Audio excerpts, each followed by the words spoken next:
करोड़ों रुपए के घोटाले में ईडी ने अरेस्ट किए। शर्म आनी चाहिए स्टालिन जी आपको। आज भी जेल में होने के बावजूद आपने उसको मंत्री बनाकर रखा है। मुझे बताइए, जो जेल में है वो मंत्री रह सकता है क्या? जोर से बोलिए, उनका इस्तीफा लेना चाहिए या नहीं लेना चाहिए?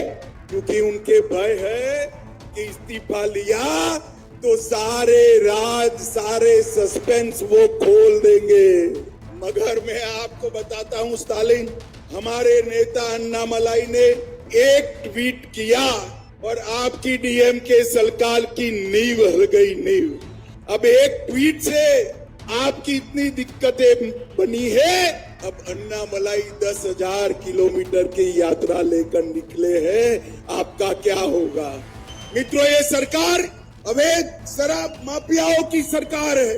तमिलनाडु को परिवारवाद से मुक्त करने की यात्रा है। तमिलनाडु को भ्रष्टाचार से मुक्त कराने की यात्रा है। मित्रों, विपक्ष का गठबंधन 10 साल तक यूपीए की सरकार चली, कांग्रेस डीएमके की सरकार चली। 10 साल में 12 लाख करोड़ से ज्यादा घपले, घोटाले, भ्रष्टाचार किया। कांग्रेस पार्टी और तमिलनाडु के मुख्यमंत्री स्टालिन जी को कहना चाहता हूं, नाम बदलने से कुछ नहीं होता। जैसे ही आप जनता के सामने जाते हो, लोगों को 2G घोटाला याद आता है। मुझे बताओ, देश को आतंकवाद से मुक्त करना चाहिए या नहीं करना चाहिए? मित्रों, ये विपक्ष का जो टोला है वो भारत का विकास नहीं करना चाहता है, अपने परिवार का विकास करना चाहता है। स्टालिन जी को, उदयनिधि को मुख्यमंत्री बनाना है। मित्रों, ये तमिलनाडु में जो अभी सरकार चल रही है, देश की सबसे करप्ट सरकार अगर कहीं पर है तो ये डीएमके सरकार है। मेरे साथ बोलिए, भारत माता की। भाई, ऐसी आवाज नहीं चलेगी। இன்னும் கொஞ்சம் சத்தமா சொல்லுங்க। दोनों हाथ उठाइए। 24 के चुनाव जीतने के संकल्प की मुट्ठी बींचिए। 2024 ஆண்டு தேர்தலை வெற்றி பெறுவதற்கான கையை உயர்த்துங்கள் और प्रचंड आवाज से बोलिए, भारत माता की, भारत माता की। आज जिनके नेतृत्व में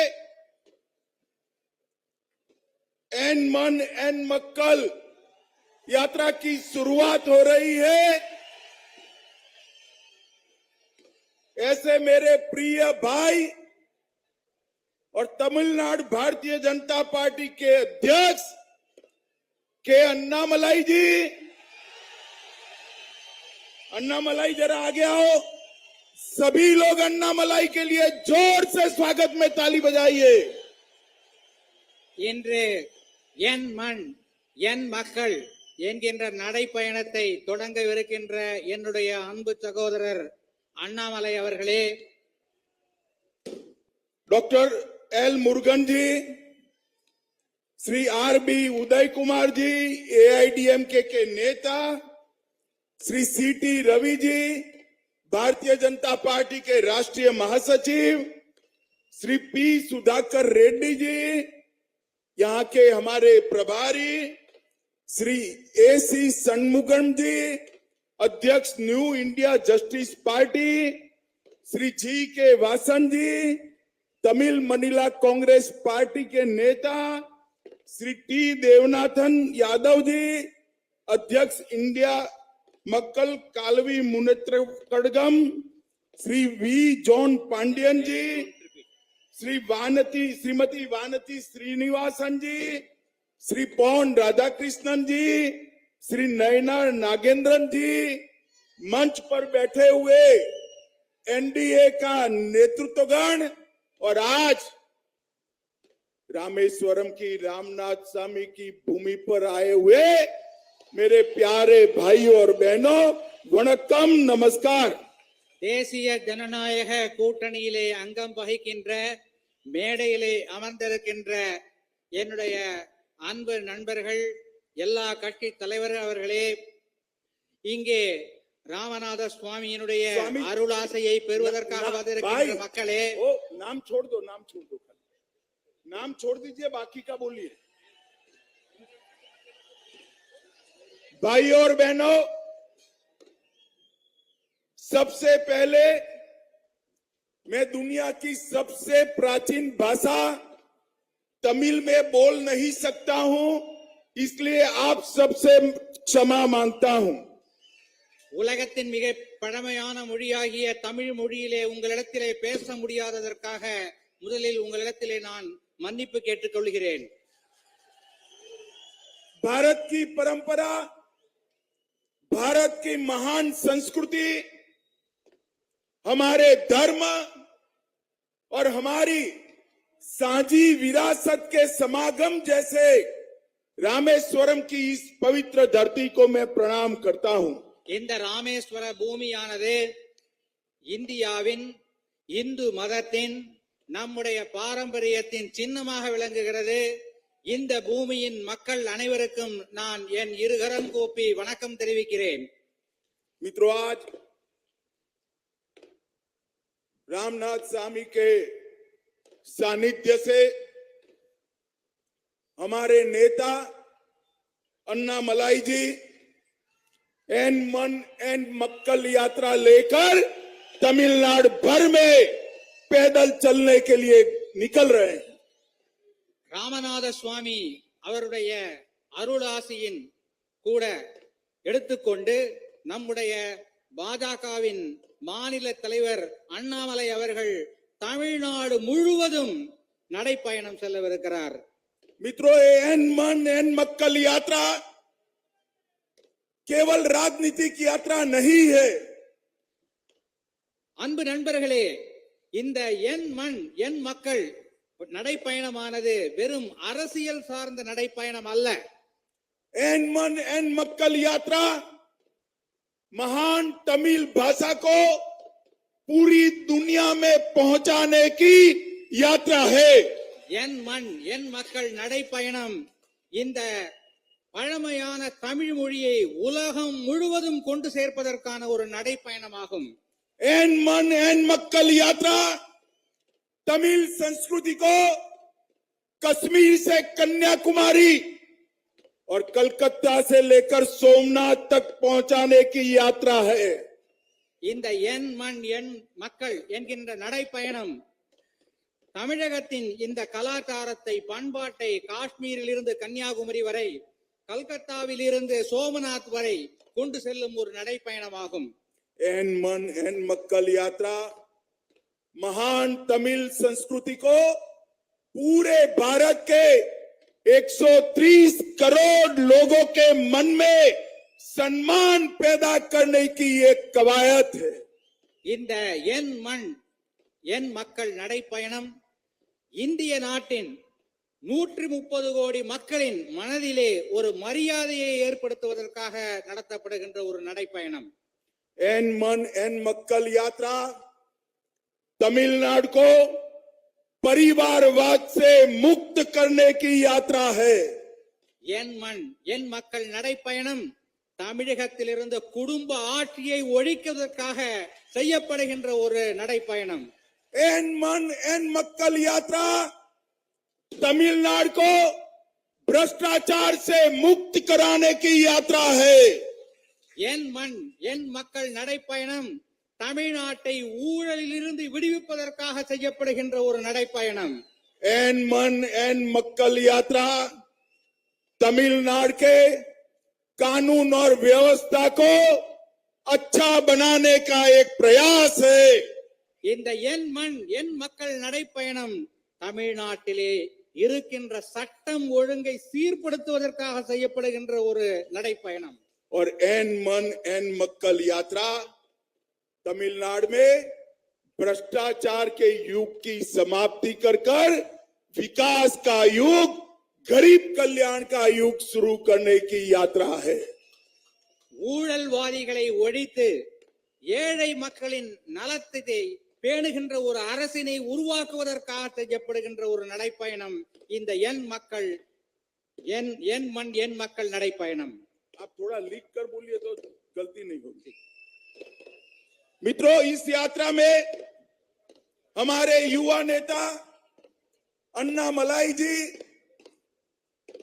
वाहन के द्वारा 10,000 किलोमीटर और पैदल 700 किलोमीटर की पद यात्रा कर तमिलनाडु की हर विधानसभा में जाने वाले हैं। இன்று இந்த நடைப்பயணத்தை தொடங்கி 700 கிலோமீட்டர் தூரம் நடந்து தமிழ்நாட்டிலே உள்ள 234 தொகுதிகளையும் நம்முடைய மாநில தலைவர் அண்ணாமலை அவர்கள் நடக்கவிருக்கிறார். इस महान तमिलनाडु के हर जिले में, हर असेंबली में हमारे प्रिय प्रधानमंत्री नरेंद्र मोदी जी का संदेश लेकर जाने वाले हैं। இந்த தமிழ்நாட்டிலே இருக்கின்ற ஒவ்வொரு மாவட்டத்திலும் ஒவ்வொரு அசெம்பிளி தொகுதியிலும் நம்முடைய பிரியத்திற்குரிய பாரத பிரதமர் நரேந்திர மோடி அவர்களின் செய்தியை கொண்டு செல்லவிருக்கிறார் தன்னுடைய நடைப்பயணத்தின் மூலமாக திரு அண்ணாமலை அவர்கள். एमजी रामचंद्रन और महान जयललिता के गरीब कल्याण के मंत्र को गांव-गांव तक पहुंचाने के लिए हमारे नेता जाने वाले हैं। புரட்சி தலைவர் எம்ஜிஆர், புரட்சி தலைவர் ஜெயலலிதா ஆகியோரின் ஏழைகள் நலத்திட்டங்களை மீண்டும் கொண்டு வருவதற்காக இந்த நடைப்பயணத்தை செய்கிறார் நம்முடைய மாநில தலைவர் திரு அண்ணாமலை அவர்கள். मित्रों, एन मन एन मक्कल यात्रा के माध्यम से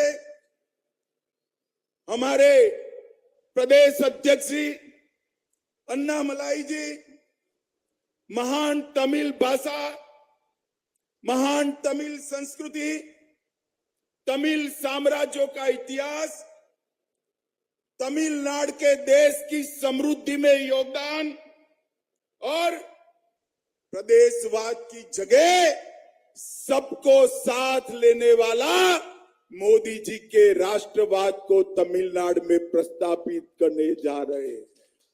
பாஜகவின் மாநில தலைவர் திரு அண்ணாமலை அவர்கள் தன்னுடைய இந்த நடைப்பயணத்தின் மூலமாக பாரம்பரியம் மிக்க தமிழ் மொழியையும் தமிழ் கலாச்சாரத்தையும் மேலும் வளப்படுத்தி நம்முடைய பிரதமர் அவர்களின் செய்தியை தமிழகத்தில் உள்ள அனைத்து மக்களிடமும் கொண்டு சேர்க்கவிருக்கிறார்.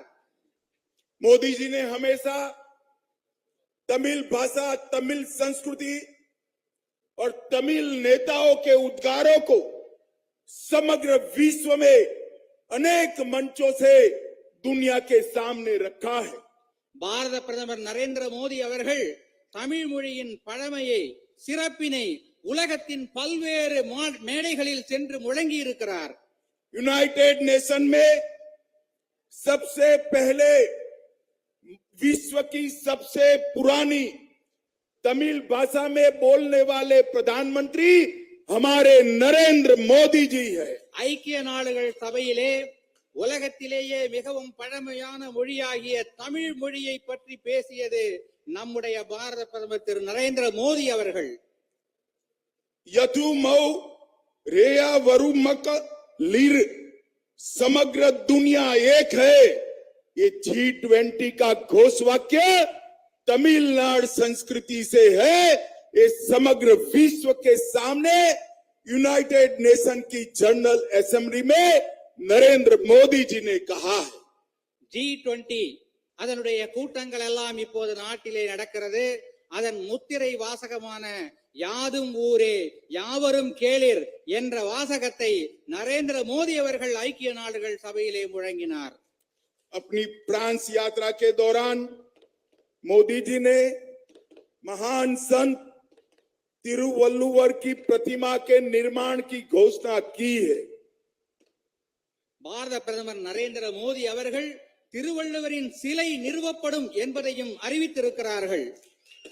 तमिल के साथ साथ देश के हर राज्य की भाषा को गौरव दिलाने के लिए 11 दिसंबर को राष्ट्रीय भाषा दिवस घोषित कर सुब्रमण्यम भारती को महान श्रद्धांजलि हमारे नरेंद्र मोदी जी ने दी है। மகாகவி பாரதியார் அவர்களின் பிறந்த தினமாக டிசம்பர் 11ஆம் நாள் இந்திய தேசிய மொழிகள் தினமாக அறிவித்து அவர் பாரத பிரதமர் நரேந்திர மோடி அவர்கள் நம்மை பெருமைப்படுத்தி இருக்கிறார். उत्तरी श्रीलंका में तमिल संस्कृति और इतिहास को संरक्षित करने के लिए प्रधानमंत्री जी ने 120 करोड़ रुपया खर्च कर जापना सांस्कृतिक केंद्र की घोषणा की है. வட இலங்கையில் தமிழ் மக்களின் பாரம்பரியத்தை காப்பதற்காக 120 கோடி ரூபாய் செலவிலே அங்கே ஒரு கலாச்சார மையத்தை பாரத பிரதமர் நரேந்திர மோடி அவர்கள் திறந்திருக்கிறார்கள்.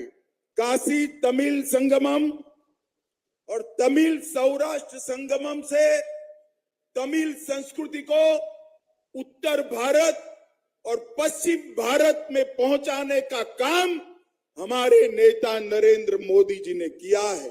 காசி தமிழ் சங்கமம் நிகழ்ச்சியின் மூலமும் சௌராஷ்டிரா தமிழ் சங்கமம் நிகழ்ச்சியின் மூலமும் தமிழின் பெருமையை வடக்கிலும் இந்தியாவின் மேற்கிலும் பரப்பியவர் நமது பாரத பிரதமர் திரு நரேந்திர மோடி அவர்கள்.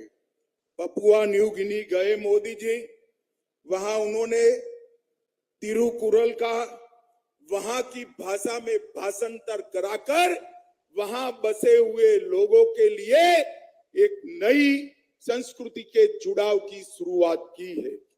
பாரத பிரதமர் நரேந்திர மோடி அவர்கள் பப்புவா நியூ கினியா நாட்டிற்கு சென்றார்.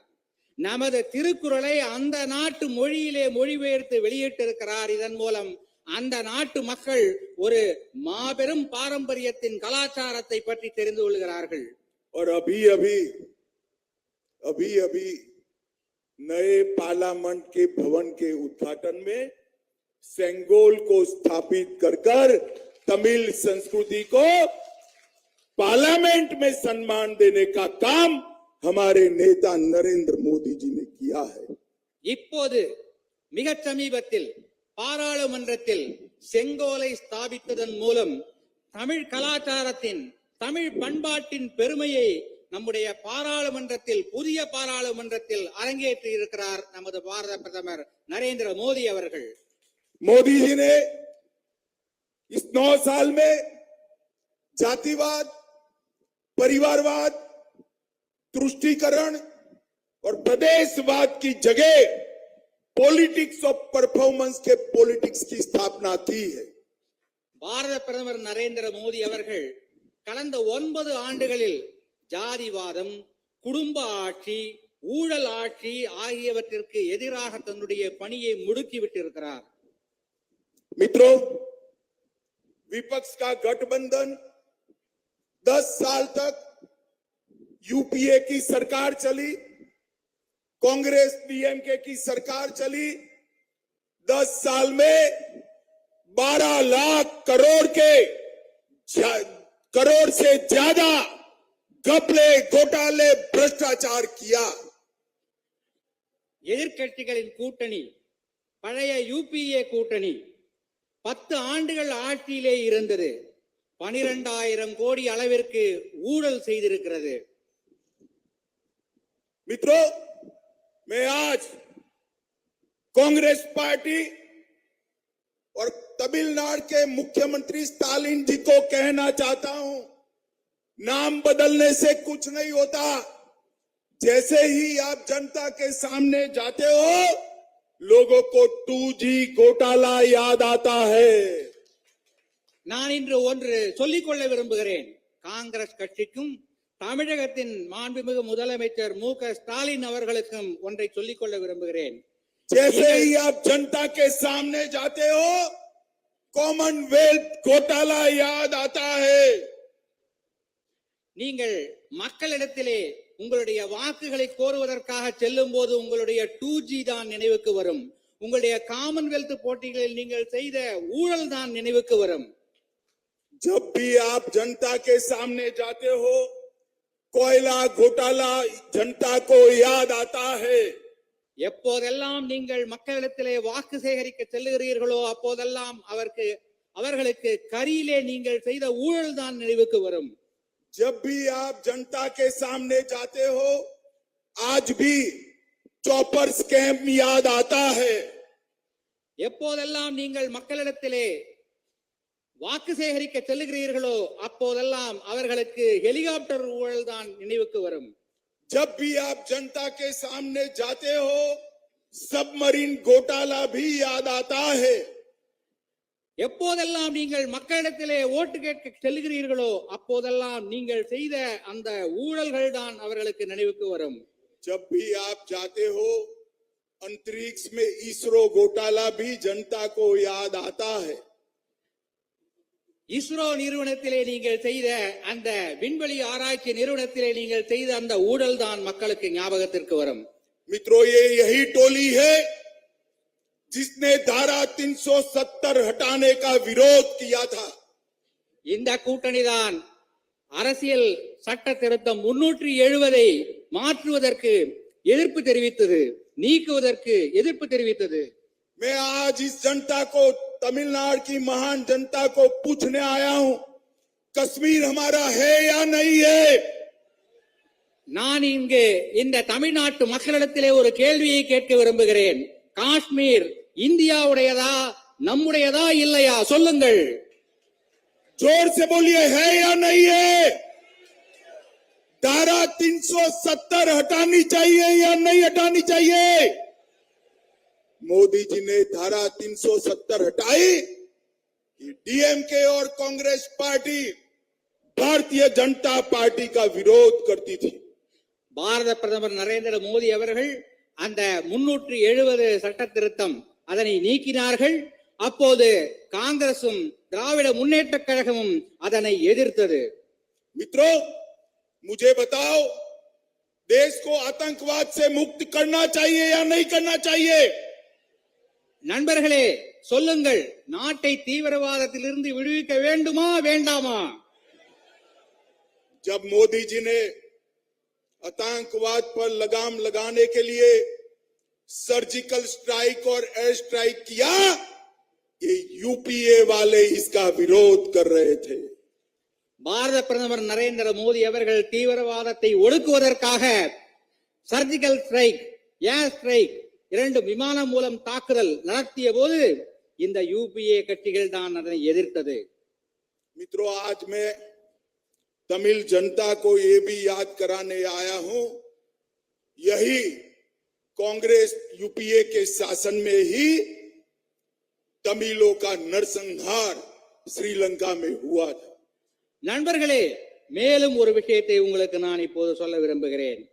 இதே யூபிஏ அரசாங்கம் தான் இலங்கையில் தமிழர்கள் அழித்து ஒழிக்கப்படுவதற்கு காரணமாக இருந்தார்கள் என்பதும் உங்களுக்கு தெரியும். इन्होंने के समय में ही तमिल मछुआरों की दुर्दशा जो हुई, इसके जिम्मेदार डीएमके और कांग्रेस पार्टी है। இவர்களுடைய ஆட்சி காலத்திலே தமிழக மீனவர்கள் பட்ட கஷ்ட நஷ்டங்கள், துன்பங்கள் இவற்றிற்கெல்லாம் காரணம் யூபிஏ அரசாங்கமும் திராவிட முன்னேற்ற கழகமும் தான். मित्रों, ये विपक्ष का जो टोला है वो भारत का विकास नहीं करना चाहता है, अपने परिवार का विकास करना चाहता है।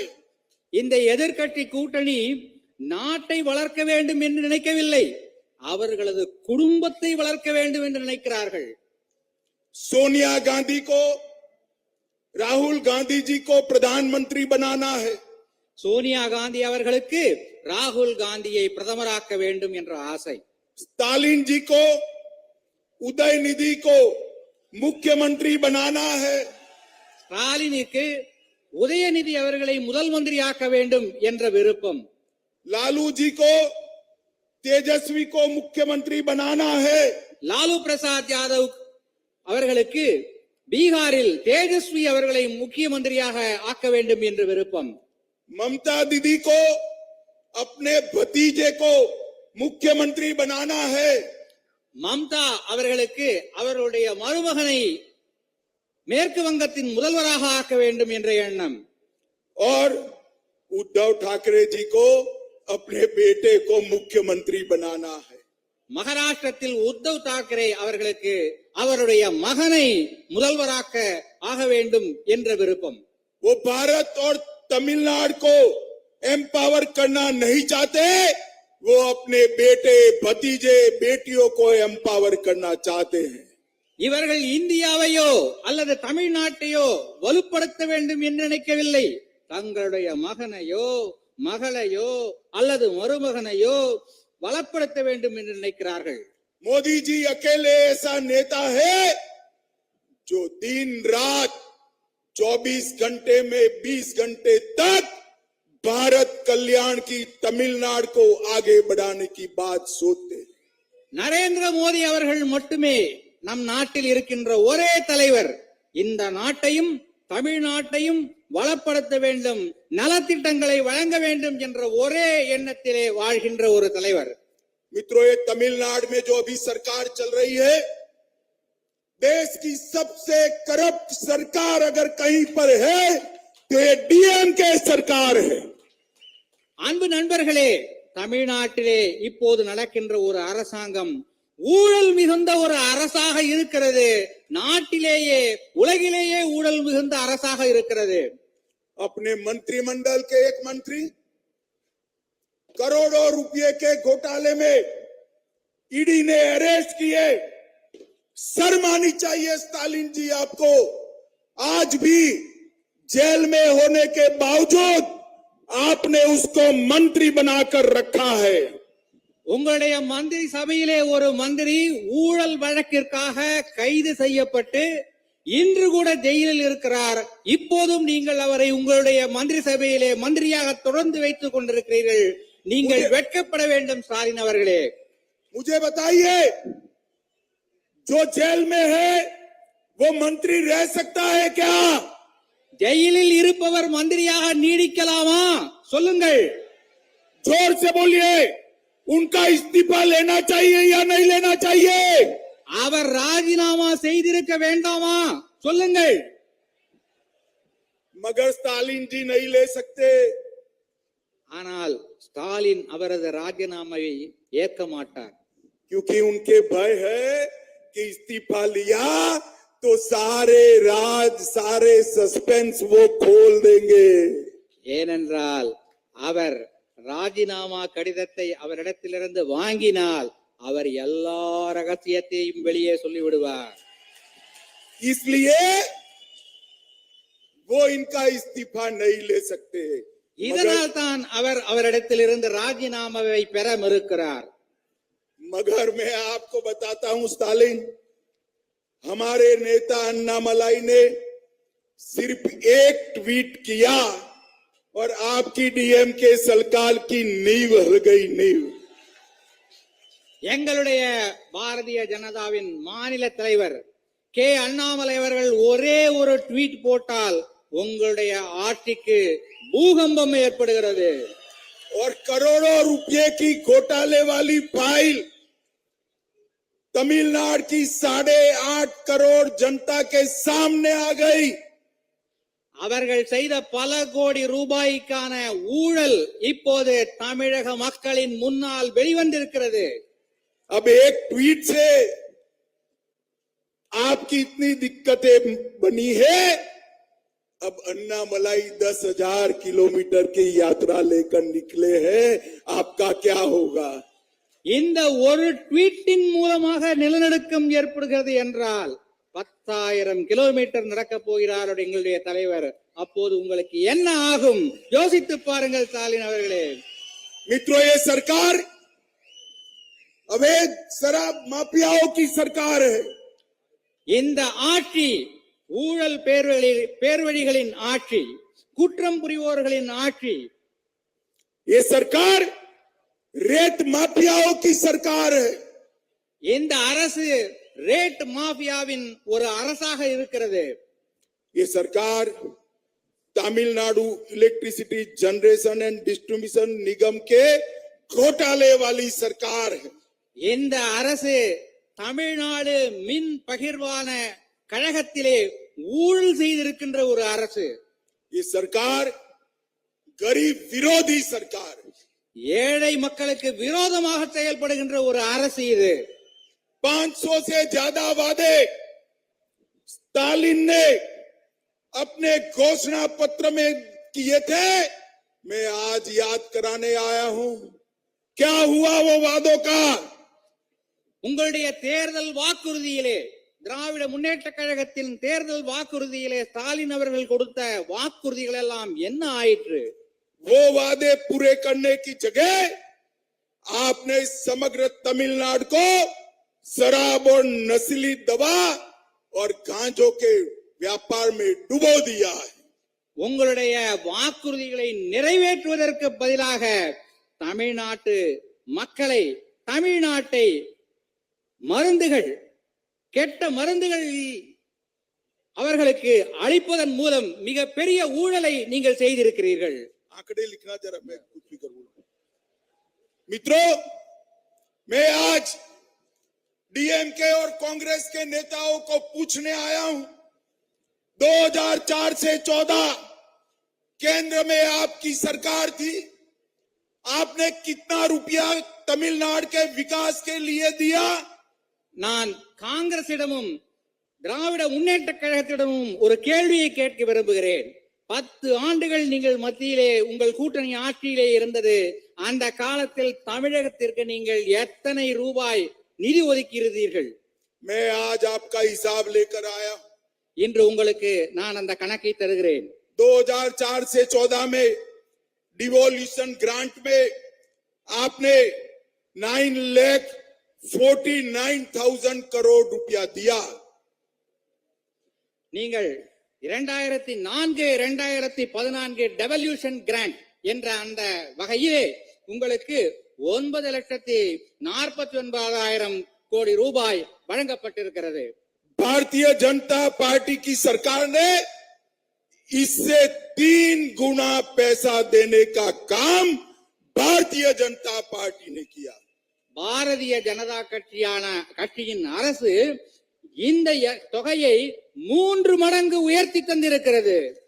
मित्रों, ग्रांट इन एड में भी 4.5 गुना पैसा भारतीय जनता पार्टी के नेता नरेंद्र मोदी जी ने भेजा है। கிராண்ட் இன் எய்ட் என்ற வகையிலே தமிழ்நாட்டிற்கு 4.5 மடங்கு கூடுதல் நிதி ஒதுக்கப்பட்டிருக்கிறது.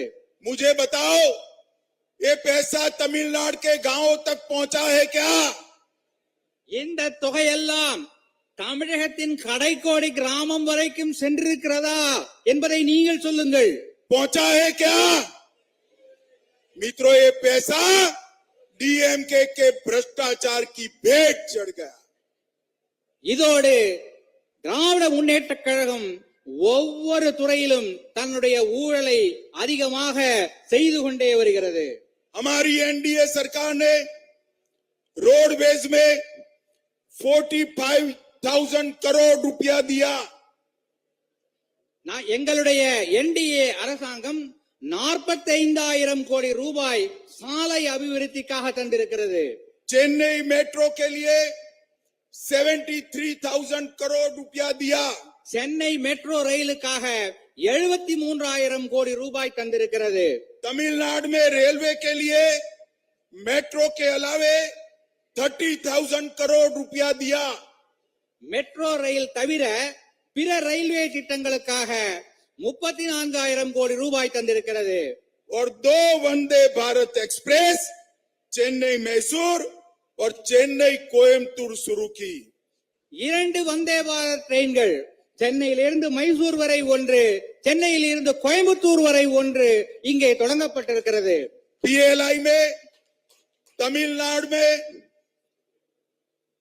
इलेक्ट्रॉनिक्स मैन्युफैक्चरिंग में हजारों करोड़ का इन्वेस्टमेंट आया। डिफेंस कॉरिडोर बनाकर हजारों करोड़ रुपए का इन्वेस्टमेंट लाया और 11 मेडिकल कॉलेज नरेंद्र मोदी सरकार ने देने का काम किया है।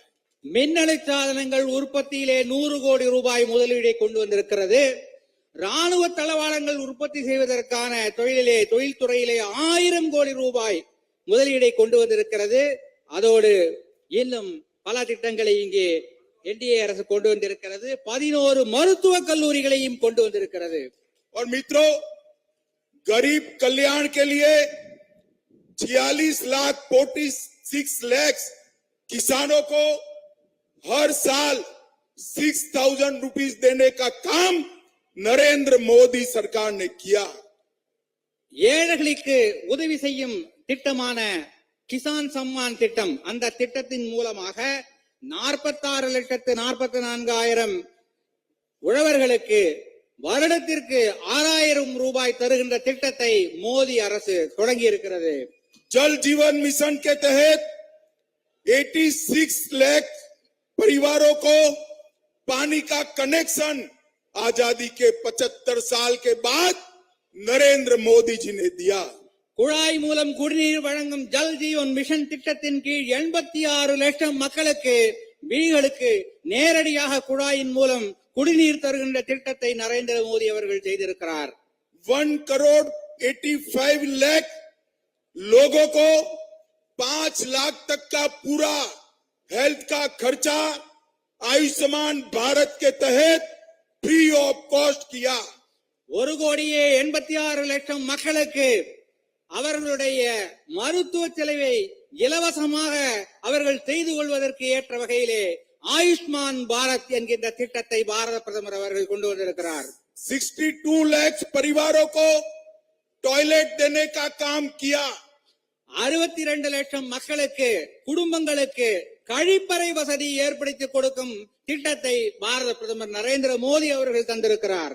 1,10,00,000 परिवारों को हर व्यक्ति को 5 kg चावल फ्री ऑफ कॉस्ट देने का काम नरेंद्र मोदी सरकार ने किया। 1,10,00,000 மக்களுக்கு ஒவ்வொரு குடும்பத்திற்கும் 5 கிலோ அரிசி இலவசமாக வழங்குகின்ற அன்ன யோஜனா திட்டத்தை பாரத பிரதமர் அவர்கள் தந்திருக்கிறார். 15 लाख परिवारों को प्रधानमंत्री आवास योजना का हाउस देने का काम किया। 15 லட்சம் குடும்பங்களுக்கு பிரதம மந்திரியின் வீட்டு வசதி திட்டத்தின் மூலமாக வீடுகள் கட்டி கொடுக்கப்பட்டிருக்கின்றன. और डीबीटी स्कीम से 1.31 लाख करोड़ रुपया गरीबों के बैंक अकाउंट में ट्रांसफर किया। 1,31,00,000 மக்களுக்கு இந்த ஜன்தன் ஸ்கீம் மூலமாக பணம் செலுத்தப்பட்டிருக்கிறது. मित्रों, मैं आज स्टालिन जी को कहने आया हूं, स्टालिन जी, मैंने एनडीए सरकार ने ये 9 साल में क्या किया, इसका हिसाब तमिलनाडु की 8.5 करोड़ की 8.5 करोड़ जनता को दिया है। आप यूपीए सरकार ने 10 साल में क्या किया था, इसका हिसाब तमिल जनता को दीजिए। நான் இன்று தமிழக முதல்வர் ஸ்டாலின் அவர்களிடம் ஒரே ஒரு கேள்வியை கேட்க விரும்புகிறேன். 9 ஆண்டுகளில் என்டிஏ அரசாங்கம் என்னென்ன திட்டங்கள் எல்லாம் கொண்டு வந்தது, எத்தனை தொகை ஒதுக்கப்பட்டது என்பதற்கான கணக்கு வழக்கினை நான் இங்கே இந்த தமிழக மக்களுக்கு தந்திருக்கிறேன். உங்களுடைய பழைய என்டிஏ அரசாங்கம் என்ன செய்தது என்பதை நீங்கள் சொல்லுங்கள். मित्रों, अंत में मैं इतना ही कहना चाहता हूं, एन मन एन मक्कल यात्रा हमारे नेता प्रदेश अध्यक्ष के नेतृत्व में, अन्नामलाई के नेतृत्व में तमिल संस्कृति, तमिल गौरव का पुनः जागरण तो करेगी, परंतु साथ में तमिलनाडु और 24 में मोदी जी के नेतृत्व में दिल्ली में भी फिर से एक बार एनडीए सरकार बनाएगी। இந்த என் மண் என் மக்கள் நடைப்பயணத்தை பாரதிய ஜனதா கட்சியின் தமிழ் மாநில தலைவர் திரு கே அண்ணாமலை அவர்கள் தொடங்கி இன்னும் 168 நாட்கள் முடிக்கவிருக்கிறார். இதை முடிக்கும் போது 2024 ஆண்டு நாடாளுமன்ற தேர்தலில் வெற்றி பெற்று பிரதமர் நரேந்திர மோடி அவர்கள் மீண்டும் பிரதமர் ஆவார். தமிழகத்திலும் மாற்றம் நடக்கும். मित्रों, अंत में तमिलनाडु की जनता को मैं करबद्ध निवेदन करता हूं, रिक्वेस्ट करता हूं कि आने वाले 24 के चुनाव में मोदी जी के नेतृत्व में हमारे सारे एनडीए के साथियों को वोट देकर सबसे ज्यादा सांसद तमिलनाडु से दिल्ली में भेजिए। நான் இங்கே கூடியிருக்கின்ற அனைத்து மக்களிடத்திலும் இருகரம் கூப்பி வேண்டி கேட்டுக் கொள்கிறேன்.